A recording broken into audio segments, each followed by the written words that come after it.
أهلا بكم مع الدرس الجديد من قبلنا، فهو يتعلق بأسئلة وأجوبة حول الصلاة.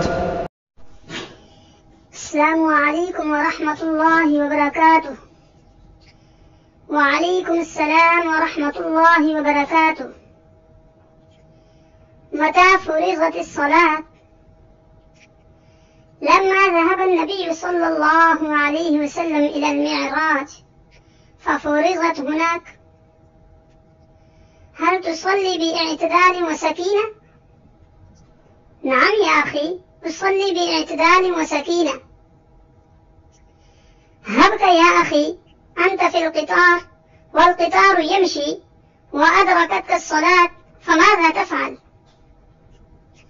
إذا أدركتني الصلاة في القطار والقطار يمشي فأصلي هناك في القطار يا أخي. إذا نمت عن الصلاة أو نسيتها فماذا أنت فاعل؟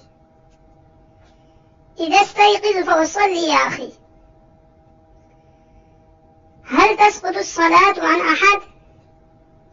لا يا أخي، لا تسقط الصلاة عن أحد ولو كان في الحرم أو في المرض. متى تأمر أولادك بالصلاة ولماذا؟ أمر أولادي عندما يبلغون 7 من عمرهم، لأن النبي صلى الله عليه وسلم قال: مروا أولادكم بالصلاة وهم أبناء 7 سنين.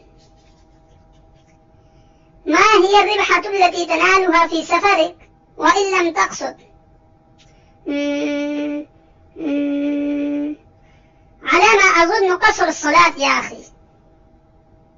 ما شاء الله ما شاء الله، حدثك قوي يا أخي، جزاك الله